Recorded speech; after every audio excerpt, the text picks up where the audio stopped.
It's the world's biggest passenger jet, pride of the Qantas fleet.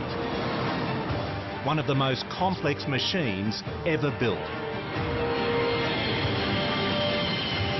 So clever, it can almost fly itself. So, what can possibly go wrong?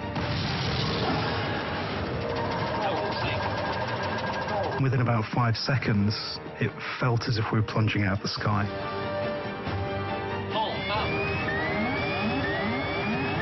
The unthinkable is happening. There were two loud noises. Boom, boom. His number 2 engine was exploding into pieces. Engine 2 failed. Wing slats failed. Left ailerons failed. We're coming too fast, we're coming too fast. And I thought, this is not good. This was a life or death situation.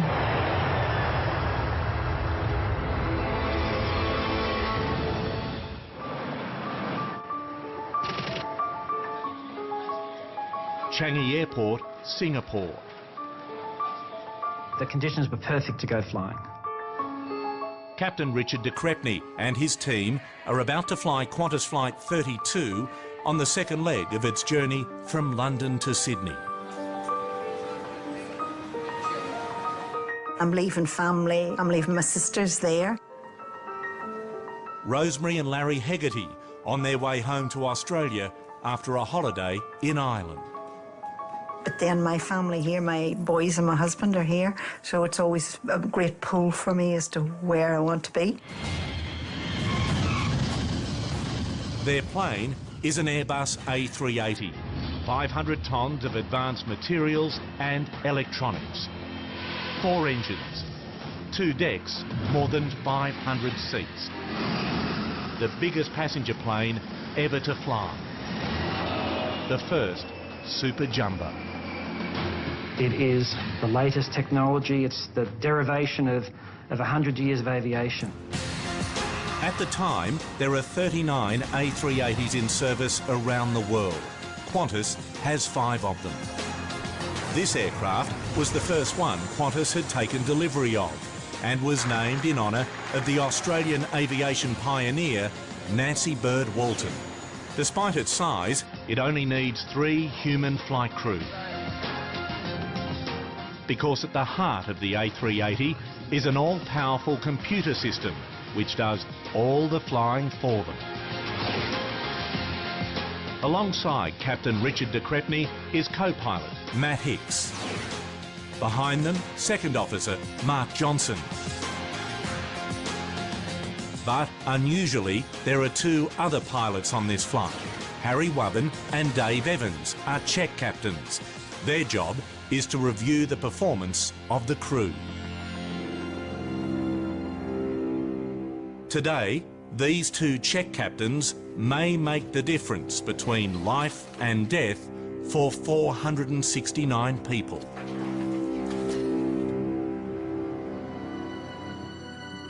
Before we took off, he said to me, "You're happy? Everyone happy?" I said, "Yep, just don't crash." Qantas Flight 32 lifts off from Changi Airport just before 10 a.m.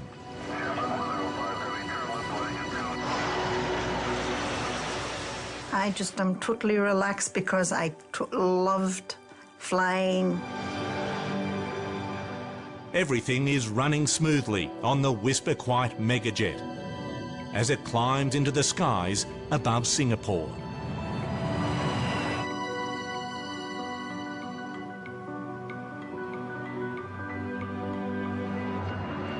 Five minutes later, as it reaches 7,000 feet,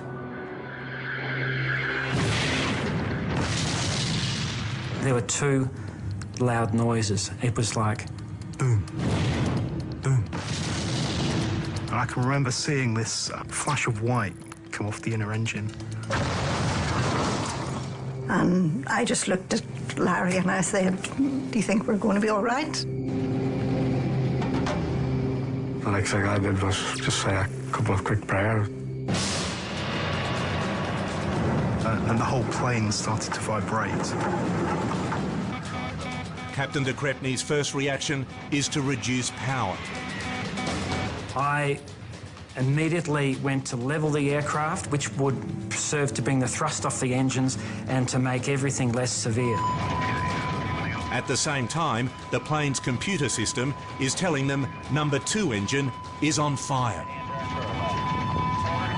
De Crespigny tries to set off its remote-controlled fire extinguishers, but gets no response. Then number 2 engine cuts out completely. Engine 2, fail. Losing 1 engine out of 4 is a problem, but it shouldn't be a catastrophe. The plane's computerised flying system is programmed to manage just such a situation.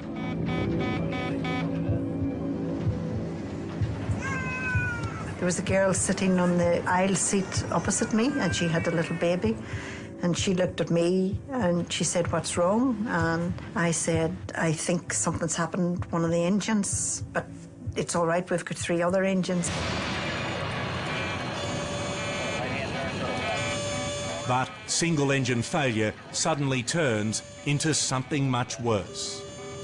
Wing slats failed, left ailerons failed. In just 1 minute, the system's reporting a cascade of over 50 different error messages. Fuel system and flight controls, Hydraulic to low pressure. landing gear, brakes, air conditioning.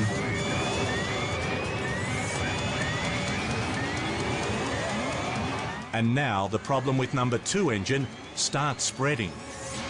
Engine 1 in degraded mode. What I wasn't expecting to see was 2 other engines in less than normal condition. Engines 1 and 4 are still working, but the computer system is warning the pilots it can no longer fully control them. When you get a systems failure with an aircraft as sophisticated as the A380, if it's a big systems failure, the computer starts telling you everything that's wrong. And in the case of the Qantas flight, there were an awful lot of things that were suddenly wrong. Qantas Flight 32 is now in deep trouble. It's becoming clear the explosion has caused a massive failure of the A380's onboard computer system, and that means the plane can become virtually unflyable. 469 lives now hang in the balance in a battle of man over machine. Qantas Flight 32 is in a world of trouble. An explosion has already taken out 1 engine. Now the onboard computer system, which the pilots rely on to fly the plane, has suffered a massive failure. One of the worst things that can happen to an aircraft, and recent history has shown just how disastrous that can be. 2 years earlier, over the south of France, an Air New Zealand Airbus A320 has been on lease to a German airline.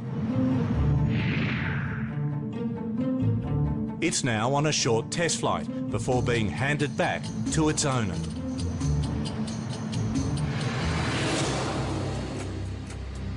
On board are 2 pilots from XL Airways, an Air New Zealand rep, and 4 other New Zealand officials.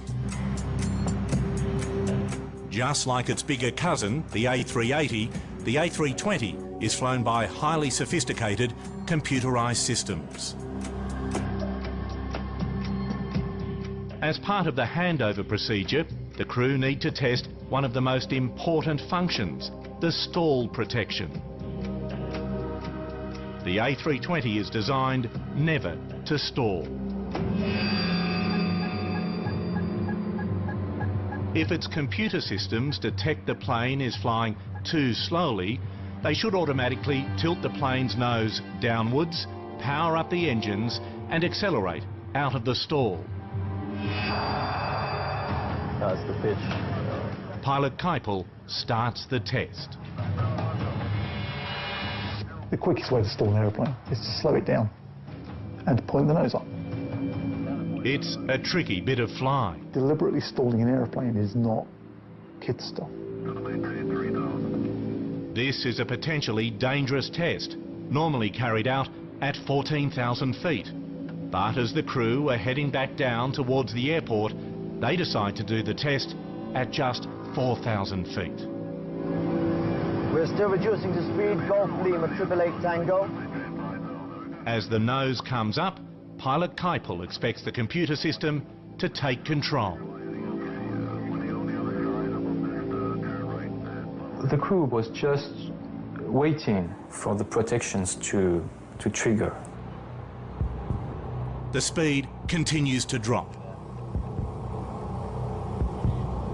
The plane gets slower and slower. But still, the computer system does nothing.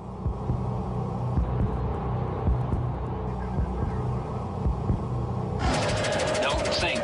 Then the plane starts to stall. Don't sink. The stick shaker goes off. The plane swings violently left and right. Don't sink. The captain immediately applied full thrust and gave a little bit of nose-down input on the stick. The extra power from the engines should pull the A320 out of the stall. The nose does start to tilt down. But then it stops. The aircraft is not responding the way it ought to. Suddenly, the nose starts soaring up again. It's pitching up all the time. The aircraft is now pitching up at a frightening angle. Should I increase our airspeed? The plane's stalling again.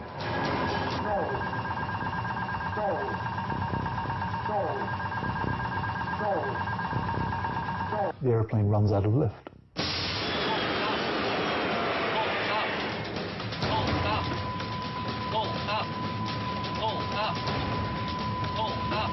It's out of control. Don't sink. Don't sink. It flips over, then plummets nose down.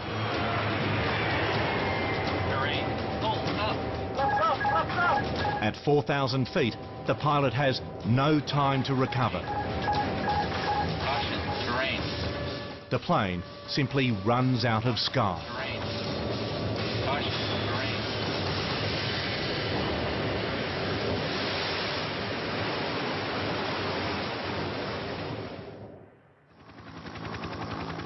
The A320 plunges into the Mediterranean, killing everyone on board. An investigation into the crash reveals two small sensors linked to the plane's computer had frozen, telling the onboard system the plane was flying level when it wasn't. The A320 scenario highlights just how perilous the situation is for Qantas Flight 32 in the skies over Singapore. The pilots are facing something much worse than a faulty sensor. Engine 2, fail. Since a huge explosion, they're suffering failure after failure. Wing slats failed, left ailerons failed. Just 6 minutes after takeoff, they have one engine dead, two others only working manually. Engine 1, integrated mode. The computer's bringing up an endless stream of warnings. Engine 4, degraded mode. The warnings start to contradict each other. The crew now realise their worst fear. The all-powerful computer system can no longer control the plane. November 4, 2010. Minutes after taking off from Changi Airport in Singapore, Qantas Flight 32 is in grave danger. An explosion in the number 2 engine has had a catastrophic effect on the plane's computer system. I had my thumb up most of the time, just cancelling the bells. You can't think with a bell ringing on top of your head. The crew struggle to understand what's going on. None of them have trained for total systems failure. Individually, everything was manageable, but we don't necessarily practice everything at once. Wing slats failure. Without the computer system to help them, the plane's almost unflyable. There's a danger the 3-man crew will be overwhelmed.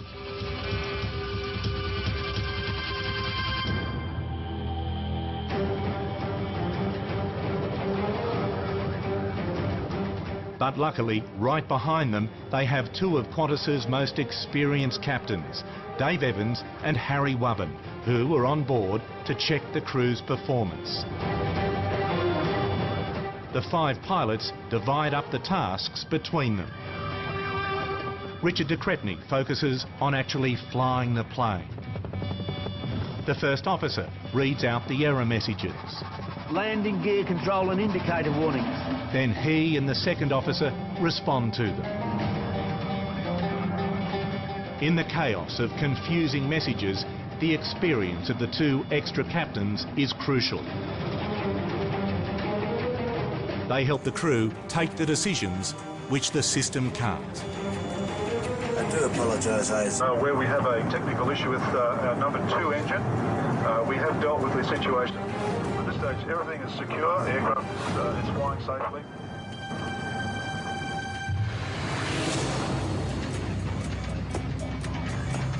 Richard de Crespigny realises he has to get the plane down on the ground as quickly as possible. The pilots agree their best hope is to head back to Changi Airport. We just turned left and went up towards the north, back towards the field. But they're flying the world's biggest plane. It's badly damaged and still full of fuel. That means they'll have to land fast and overweight. The danger is they'll go off the runway. So they try to calculate their chances of landing at Changi Airport using data from the onboard computer. With the amount of failures, it was unable to make a calculation. The computer can't cope. They try another approach. So the computer really can't calculate what the pilots need because it's such an abnormal situation. There's been so much damage to the airplane that the numbers essentially aren't making any sense. So the crew puts in a contingency plan. And come up with just the slimmest of margins.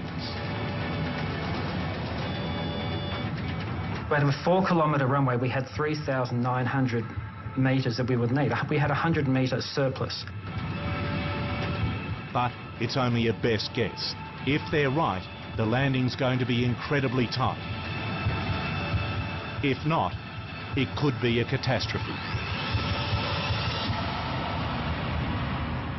Aircraft don't travel over rough ground. If it goes off the end of the runway, then you're looking at the risk of fuselage breakup, fuel leak, fire. Write your own scenario in terms of how bad it could be. Even getting the plane onto the runway is going to be a huge challenge. With the computer system overwhelmed, they've lost many of the controls they need to steer the A380. The Qantas pilots are facing challenges that have had disastrous consequences in other incidents. 20 years earlier, a crew coming into land in Sioux City, Iowa, had to deal with a similar crisis.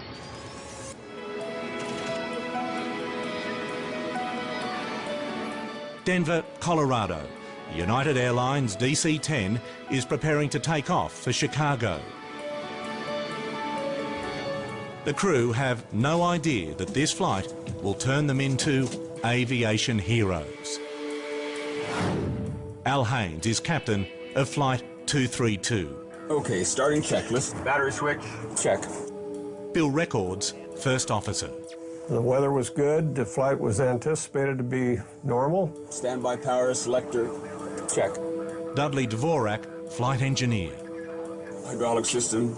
Hydraulic system good. And Jan Brown, the first flight attendant, is looking after the 285 passengers, including 52 children, on a special Children's Day promotion.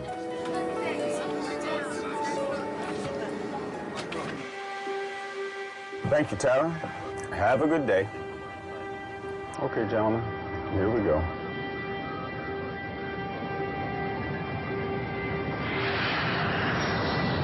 Just after 2 p.m, Flight 232 begins its 2-hour journey to Chicago. Engaging autopilot. It's all yours, Bill. Should be a smooth ride. We're in cruise, and nice smooth flight, everything's going fine. We've been airborne about an hour.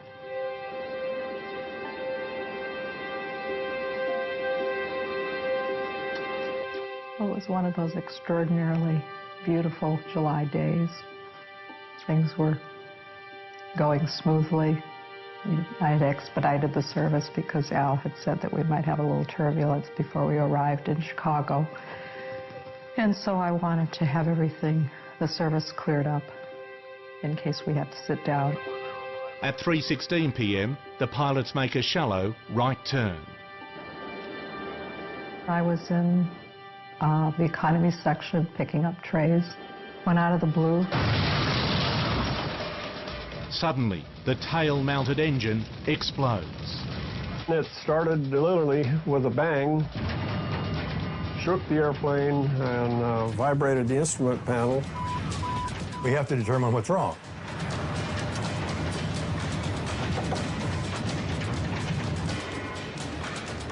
Knowing that people always look at us to see what's wrong, I just kept my game face on. I see a woman holding a small boy on her lap. So I immediately go to her and I, in a very calm voice, told her, "Are you okay? We'll be all right."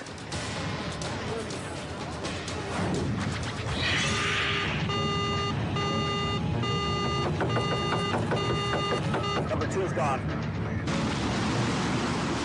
Just like on Qantas Flight 32, losing one engine out of 3 shouldn't be a problem.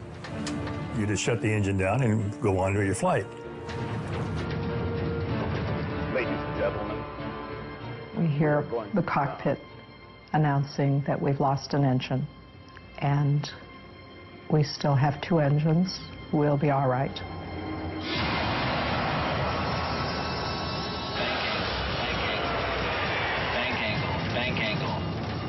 Then, the plane starts to bank steeply to the right. They try to correct it, but it doesn't work. Bank angle, bank angle, bank angle, bank angle. The pilots now realise they're facing much more than single engine failure. System 1, 0 pressure. Engine 2 on fire. I've got it, Bill. System 2, 0 pressure. System 3, 10%. The exploding engine has cut through the hydraulic lines. No. Make that 0%, 2. We've lost all hydraulics. Just like on Qantas Flight 32, they've lost the controls they need to fly the plane. A situation they haven't trained for because no one thought it could ever happen. Qantas Flight 32, with 469 people on board, is crippled over the skies of Singapore. The pilots are facing a systems failure on a scale few could have imagined. But the crew of United Flight 232 don't have to imagine it. They are living it. They've basically lost control of their aircraft on a flight from Denver to Chicago. 232, we just lost number 2 and some hydraulics. Airplane is emergently controllable here. We've been told that this cannot happen. This is an impossibility because of the way that the airplane is designed. It took us a while to realize we have nothing. All we had were the throttles, the power. And that's something we don't train for, so we don't really know how to handle that. Somehow, they have to find a way to manoeuvre the plane using the only control they have left, the throttles, which control the thrust from the 2 remaining engines. We're not told how to fly the airplane without hydraulics because you can't lose them. So you never practice it, you never drill it. It was completely foreign to us. At this stage, Jan Brown believes there is only a minor problem. I think it was Dudley telling me to come to the cockpit. We've lost all hydraulics. He's now telling me that we've lost all hydraulics and that I should secure the cabin and brief the passengers. And the situation is such that we could go straight down. And there's nothing that can strike more terror, and I've never found the adequate word, petrified, terrorized, terrified, that this is a life or death situation. And I'm just hit with the enormity of the crisis. It just made my blood run cold. And my first thought is, oh, please, God, let me be someplace else. Jan is sent to reassure the passengers. My mind is working, that I have to be calm, my crew has to be calm, we have to keep the passengers calm. I was very concerned when I pick up the first tray after I've come out of the cockpit, and my hand was shaking. Meanwhile, Captain Haynes and First Officer Bill Records are struggling with their improvised steering. We just can't do all of that. There's just too much to do. What they need is another pair of hands. And just like Qantas Flight 32, the crew gets a lucky break. One of the passengers, Denny Fitch, is a DC-10 instructor. Comes up, introduces himself, and asks what he can do to help. The four crewmen divide out the tasks. So he's standing between Bill and myself and operating one hand on each throttle. If we had to turn left, one of us, either Bill and I, would say left, and we'd turn the control wheel to the left, and Denny would push the throttle up to the right to bring that wing up and help us turn. Easy, easy. Now some right. A bit more. It takes pinpoint accuracy and every ounce of concentration. We're not thinking about crashing, we're not thinking about burning, we're not thinking about how we're going to do when we get close to the ground. The main thing is take one step at a time. Okay, now some right. Gradually, they bring the plane back under control. The question is, can they land?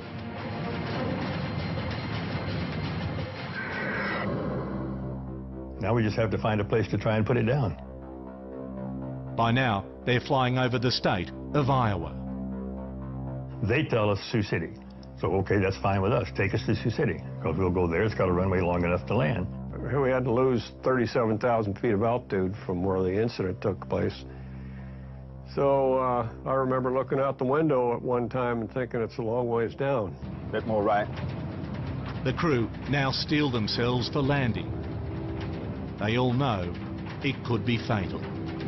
Ladies and gentlemen, we're going to be trying to land shortly. I have to warn you that it will be very firm. There are four very young children sitting on their mothers' laps. They don't have their own seats.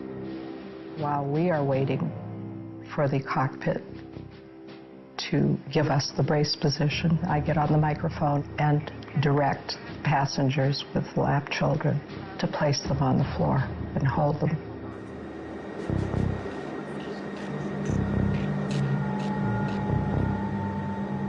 I'm saying this and I'm thinking to myself, this has to be the most ludicrous thing I've ever said in my life. What sounds good in a training class does not sound rational in real life.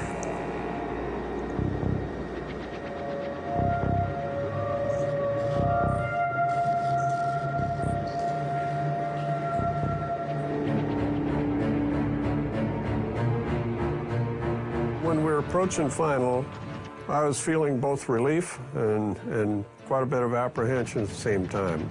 Wondering how it was going to end up, knowing that we had no brakes to stop the airplane and no controls to keep it on the runway. A little left bank.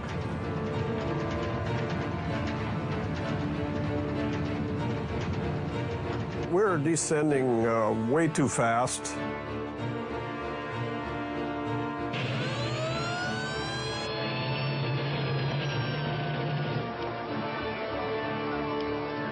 You're cleared to land on any runway. You want to be particular and make it a runway, huh? We're trying to hit Iowa, safely hit Iowa, and he wants us to land on a particular runway. And we thought, well, that's kind of pushing it then. We're going too fast. Pull the power back, all the way back, the left one. Pull it back. I'm asking Denny to pull the throttles back, and he says he can't because that's making us turn. Or left. Pull left now. I can barely see we're close to the ground.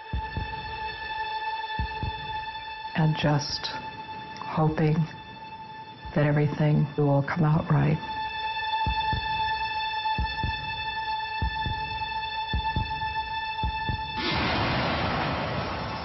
Right engine rolled us to the right. Pull the throttle back, left. I said left, left, Left. left throttle, Left. left, left, left. Pull the power back, left-hand side. Left. Pull the power back. Pull it back. The airplane started rolling to the right. And then we smash into the earth.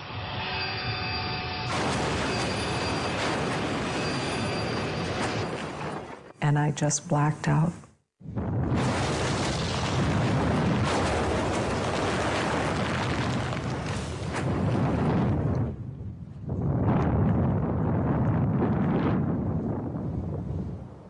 Flight 232 finally comes to a halt in a field alongside the runway. I can hear Bill talking to Denny, and I can hear Dudley, and there's no other sound. It's completely quiet. The 4 crew in the cockpit survive. So does Jan Brown. But out of the 296 people on board, 111 perish.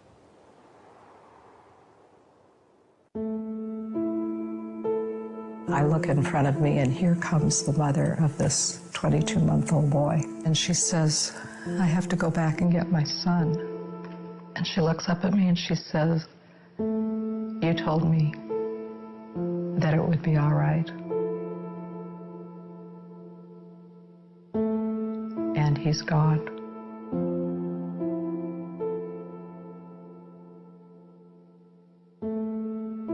I'm thinking, I'm going to live with this the rest of my life. Incredibly, there are 185 survivors. But for QF-32, the danger is far from over. Somehow, Captain de Crespigny and his crew have to land the world's largest passenger jet, rendered virtually unflyable by a massive computer failure.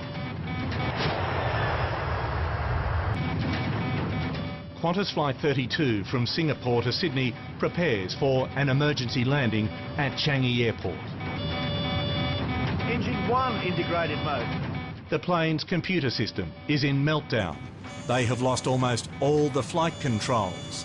Yet somehow the crew have to find a way of bringing the giant Airbus A380 down safely. 469 lives on board are at risk. I thought about my wife and kids for a while. So I better do a decent job here, otherwise I'm not coming home.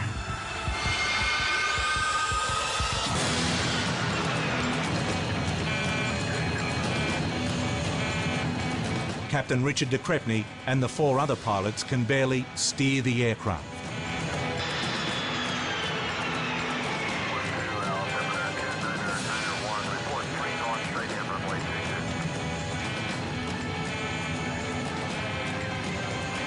And when the engines exploded, the debris from that engine has gone through the wing. It's severed electrical lines, it's severed hydraulic lines.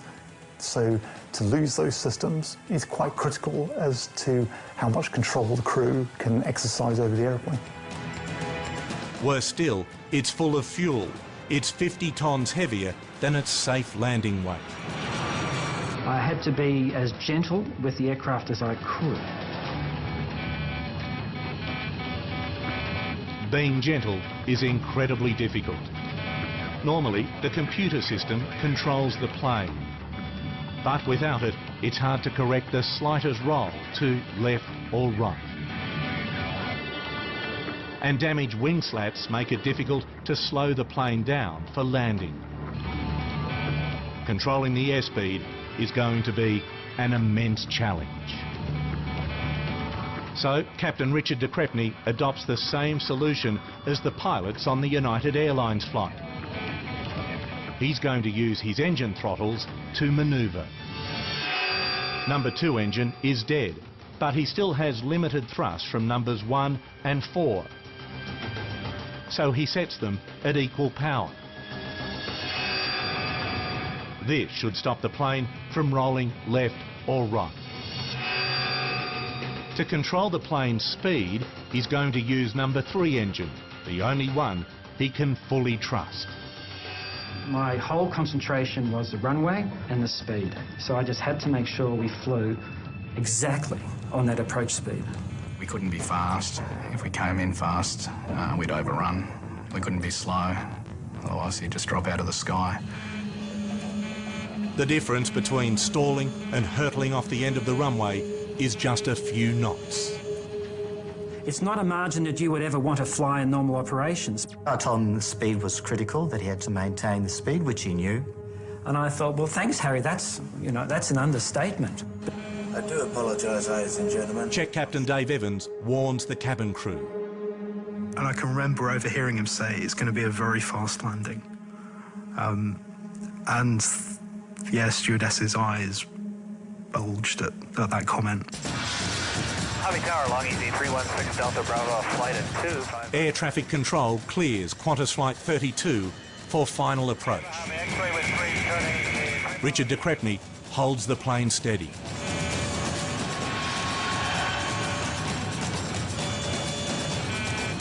At just 500 feet, the stall warning goes off. They're flying too slow, but it's too late to pull out. So I pushed up the number 3 thrust lever and the stall warning went away. Their speed, though, is still a problem. I just kept saying to Larry, we're coming too fast, we're coming too fast. As soon as we hit the ground, the plane just veered slightly to the right. And I thought, oh, this is not good. Just didn't seem as if we were slowing down. We were just going such a high speed the whole time. With the automatic brakes not working, de Crespigny resorts to brute force. The auto brake system had malfunctioned, so he had his feet on the brakes, manually braking the aeroplane. As I said, brakes. Right. And he said, I am, and I said, no, get into it.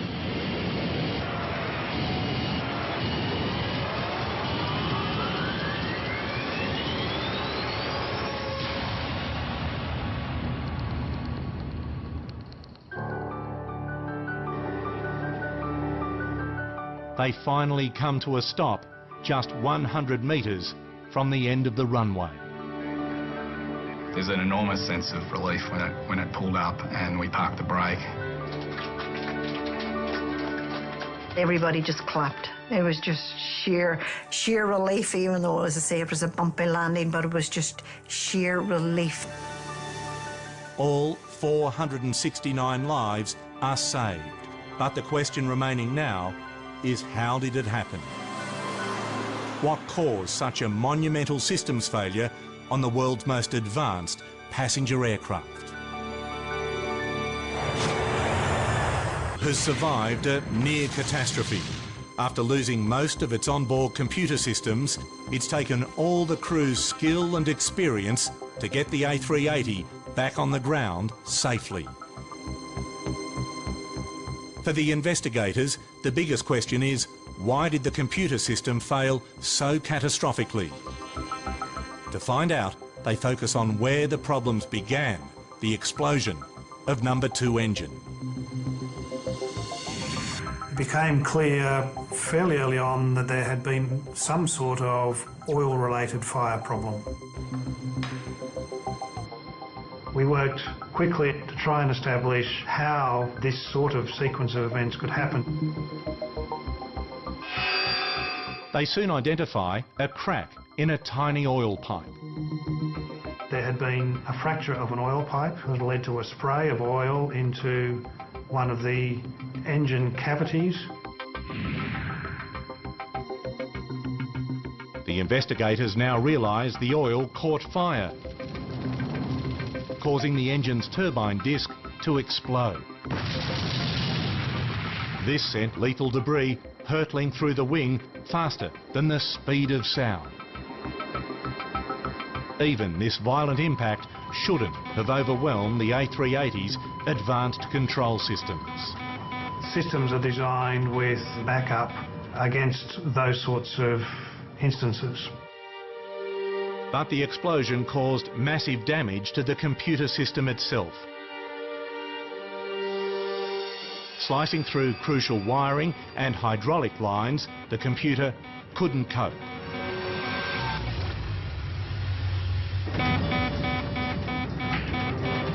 What saves the plane is the pilot's ability to cut through the system's confusion and focus on the controls that can still keep the plane flying.